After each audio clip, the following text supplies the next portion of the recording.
Well, the Trump administration is flipping the food pyramid on its head, recommending that Americans now prioritize protein, good fats, instead of those grains. Meanwhile, some health groups out there that are calling the new guidelines a, quote, mixed bag, with American Heart Association concerned over the protein recommendations, saying, quote, we encourage consumers to prioritize plant-based proteins, seafood, and lean meats, and to limit high-fat animal products, including red meat, butter, lard, and tallow, which are linked to increased cardiovascular health risk. For more, let's bring in now FDA Commissioner Dr. Marty Makary.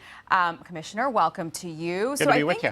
I think a lot of us had already been sort of making up our own food pyramid for quite some time. I don't remember the last time I saw the old food pyramid, prioritizing the meats and the proteins, but also prioritizing vegetables, fiber, things like that. So was this just a long time coming? And I guess a follow-up, what dietary, maybe popular dietary plan out there does this most closely follow? Like, we've been hearing about the Mediterranean diet as being the best one for so long. Yeah, it's certainly consistent with that diet. And you're right, Aisha. This has been kind of an open secret that the government food pyramid has been entirely broken, corrupted, outdated, and has used a lot of medical dogma. There's a lot of dogma in the medical profession that takes on a life of its own. And avoiding saturated fat was sort of the #1 recommendation that we heard from doctors. I was taught that in medical school. It really was never substantiated with good research. In fact, the protein recommendations were based on flawed studies that used urine nitrogen to approximate the protein in the body. We now know that massively underestimates the protein. We've increased the protein requirements significantly to keep up with the new research. And that means that you're going to have protein that doesn't just prevent withering away, it allows kids to thrive. It's about 50 to 100% more than the last recommendation.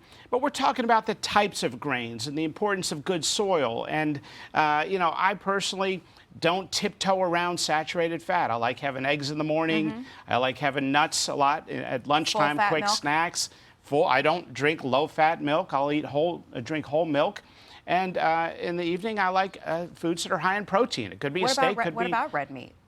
So, look, the idea that, saturated fat was the boogeyman was put out there in the 1960s. There was a healthy debate in the medical field, but then it got sort of politically squashed. There was censorship of John Yudkin, who said, no, it's the carbohydrates.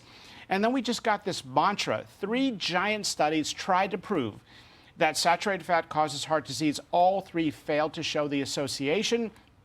We now know that as a result of this myopic focus on avoiding saturated fat, we've allowed ultra-processed foods to dominate the childhood of young Americans now. 60 to 70% of the calories of young kids in America today are ultra-processed foods. We're calling them out. This is a massive reset. We're setting the record straight, and we're using good scientific studies. People can look it up, realfood.gov. We've got a 10-page document we want everyone to read, and a longer scientific document. Before you go, I want to get one more response from you to California Governor Gavin Newsom, who's blasting the new vaccine schedule, as are others.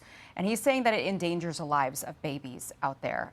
He said this reckless move by the Trump administration has nothing to do with science or informed choice. It's about appeasing a debunked anti-vaccine agenda being pushed by RFK Jr. and his allies. Respond to that. Well, look, unfortunately, you're going to hear this partisan rhetoric. I would tell him, where are these mass outbreaks in Denmark and parts of Europe? This new core essential vaccine list, which is not saying we're going to only recommend these core essential vaccines. It's just giving parents a hierarchy of vaccines, because not all vaccines are created equal. We're trying to increase vaccine uptake among children by identifying a list of core essential vaccines that are the most important. It's about 30-some shots in one's childhood as opposed to 72.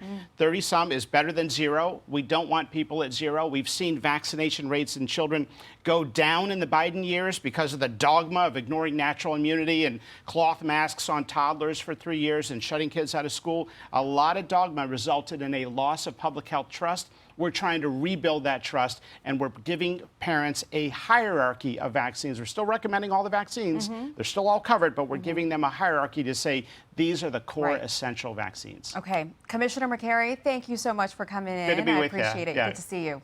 Hey everyone, I'm Emily Campagno. Catch me and my co-hosts Harris Faulkner and Kaylee McEnany on Outnumbered every weekday at 12 p.m. Eastern, or set your DVR. Also, don't forget to subscribe to the Fox News YouTube page for daily highlights.